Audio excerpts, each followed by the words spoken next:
Good morning, children. Our fun maths activity today is a little bit like last week's activity where we've got a 3x3 grid with 9 squares and we've got 9 digits. And we are trying, just like last week, to make 15 out of our digits in rows, columns and diagonals. But unlike last week, this is a two-player game based on noughts and crosses or tic-tac-toe. So in that game, you're competing against your partner to get a row of either crosses or noughts, and your partner is trying to stop you from getting a row of crosses or noughts. So in this game, you're trying to get a row that adds up to 15 or a column or a diagonal, and your partner is trying to stop you from getting a total of 15, whilst at the same time they are trying to get 15 and you're trying to stop them. So this is a game all about strategy as well as your math skills, and it will help you to increase your fluency and it will definitely help your number bonds. Okay, so let's have a little look at how this might work. So I'm going to pretend to be two people. I'm going to be player one and I will play, let's see, I'm going to put a 7 in the middle one. It's good to start in the middle because then you've got access to all the different ways then. So I'm going to put a 7. So player 2 could put, say, a 3. Now, was that a good move by player 2 putting a 3? Because it's my turn now, and I'm trying to get to 15. So I've got 7 and 3, which we know adds up to 10.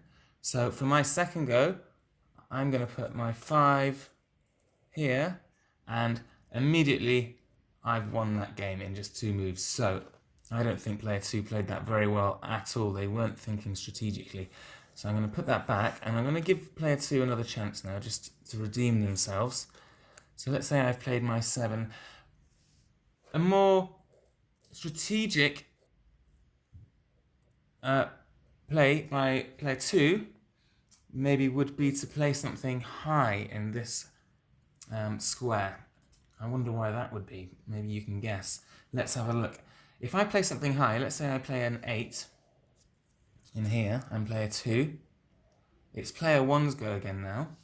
Well, we know that 8 and 7 adds up to 15, so no matter what I put in here, it's not going to be 15, it's going to be over 15.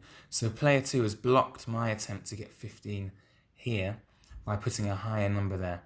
So that was played very well there by player 2. Well done, player 2. Thank you. Okay, so I think I'm just going to leave you to that. One thing I will say, there's a really important rule, and that is that nobody is allowed to start the game by putting a 5 in the middle. And the reason for that is, if you put a 5 here, if I'm player 1 and I put a 5 there, no matter what player 2 does, I'm always going to win. So let's say I've put my 5 there, player 2 could put anything in here. Let's see, player 2 puts a 6 in there, which is 11, and then I just put my 4 there and I win. Player 2 could put a 9 there, and that's 14. Oh, and then player 1 just puts the 1 there for 15. So if you play a 5 in the middle, you're guaranteed to win. So that's one rule, that you're not allowed to put a 5 in the middle. So I'm going to leave you to do that.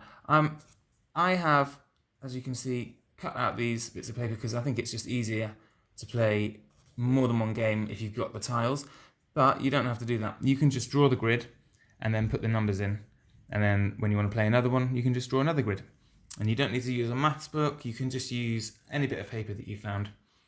So I think that's a really good game. I've been playing that actually with my friends yesterday, and I really enjoyed that. We both enjoyed that. So I'm going to leave you to play that. Let me know what you think, and then next week we'll have another game for you. Bye.